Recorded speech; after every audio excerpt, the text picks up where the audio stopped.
lalong lumalala ang tensyon at harassment ng China sa Pilipinas sa West Philippine Sea at pinangangambahan ito ng marami na baka sakaling magkaroon ng matinding military conflict ay sumiklab ang matinding digmaan. Kaya naman sa videong ito ay aalamin natin kung gaano nga ba kalakas ang military ng Pilipinas kumpara sa military ng China. Kaya ba natin ang China?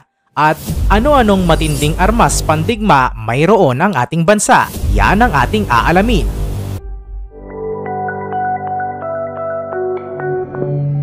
Ang alitan sa pagitan ng Pilipinas at China ay bahagi ng mas malawak na issue sa South China Sea, kung saan maraming bansa ang nag-aangkin ng mga bahagi ng karagatan na ito. Sa kabila ng mga diplomatikong hakbang at negosasyon, nananatili ang tensyon at posibilidad ng mas malawak na hidwaan sa rehiyon. Ang kakayahan ng Pilipinas na harapin ang China sa isang direktang military conflict ay limitado.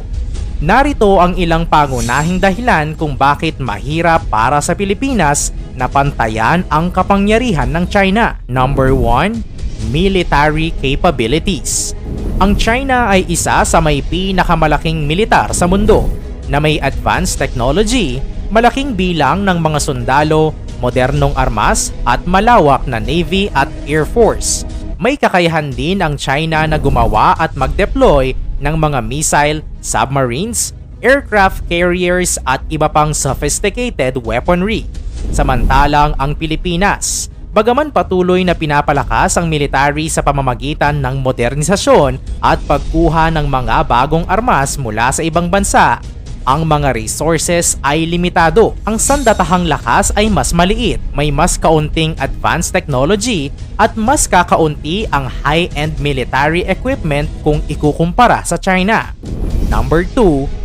Economic resources. Ang China ay pangalawa sa pinakamayaman at maunlad pagdating sa ekonomiya sa buong mundo na nagbibigay ng malalim na pondo para sa militar. Ang kanilang GDP at military budget ay maraming beses na mas mataas kaysa sa Pilipinas, na nagpapahintulot sa kanila na mag-invest ng malaki sa research, development at pagbili ng modernong armas. Bagaman may mga programa sa modernisasyon ang Pilipinas, hindi sapat o kulang sa pondo ang bansa. Kaya ito ay isang malaking hadlang sa pagkakaroon ng kakayahan na pantayan ang military capabilities ng China. Number 3. Geopolitical alliances. Ang Pilipinas ay may mga alyansa tulad ng Mutual Defense Treaty sa Estados Unidos na maaaring magbigay ng suporta sa kaso ng direktang alitan. Gayunpaman, ang aktual na pagdating ng tulong mula sa mga alyansang ito ay nakadepende sa maraming factors, kasama na ang mga diplomatic at political considerations sa panig ng mga alyadong bansa. Number 4. Strategic disadvantages. Ang geographical proximity ng Pilipinas sa China at ang strategic importance ng South China Sea ay nagbibigay sa China ng mas malaking strategic advantage. Ang pagkakaroon ng mga artificial na isla at military bases sa South China Sea ay nagbibigay sa China ng mas mataas na kakayahang magsagawa ng military operation sa rehiyon. Sa kabila ng mga limitasyon, ang Pilipinas ay nagpatupad ng mga hakbang upang palakasin ang depensa at sandatahang lakas.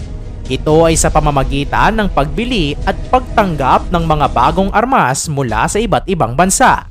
Narito ang ilan sa mga pinakabagong armas pandigma ng Pilipinas, kasama ang taon at bansang pinagmulan. Una, BRP Jose Rizal FF150 at BRP Antonio Luna FF151.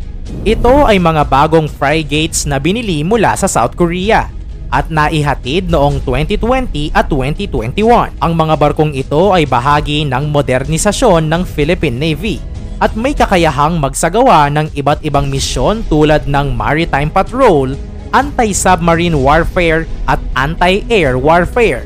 Ikalawa, BRP Tarlac LD601 at BRP Davao del Sur LD602. Ang mga strategic sealift vessels na ito ay galing din sa South Korea na naihatid noong 2016 at 2017.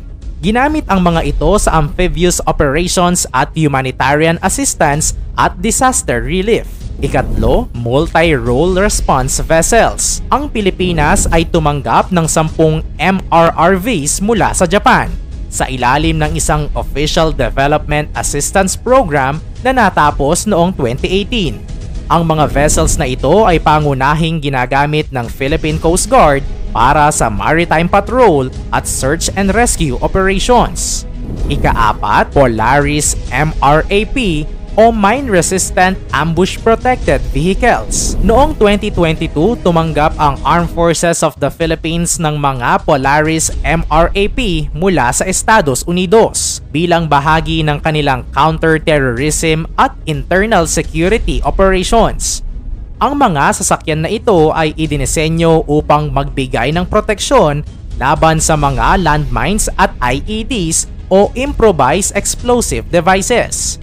Ika-5, Super Tucano Aircraft. Ang Pilipinas ay bumili ng 6 na A-29B Super Tucano Light Attack Aircraft mula sa Brazil na dumating noong 2020.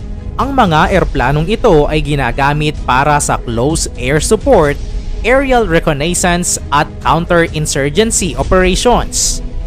Ika-6, BrahMos Missiles.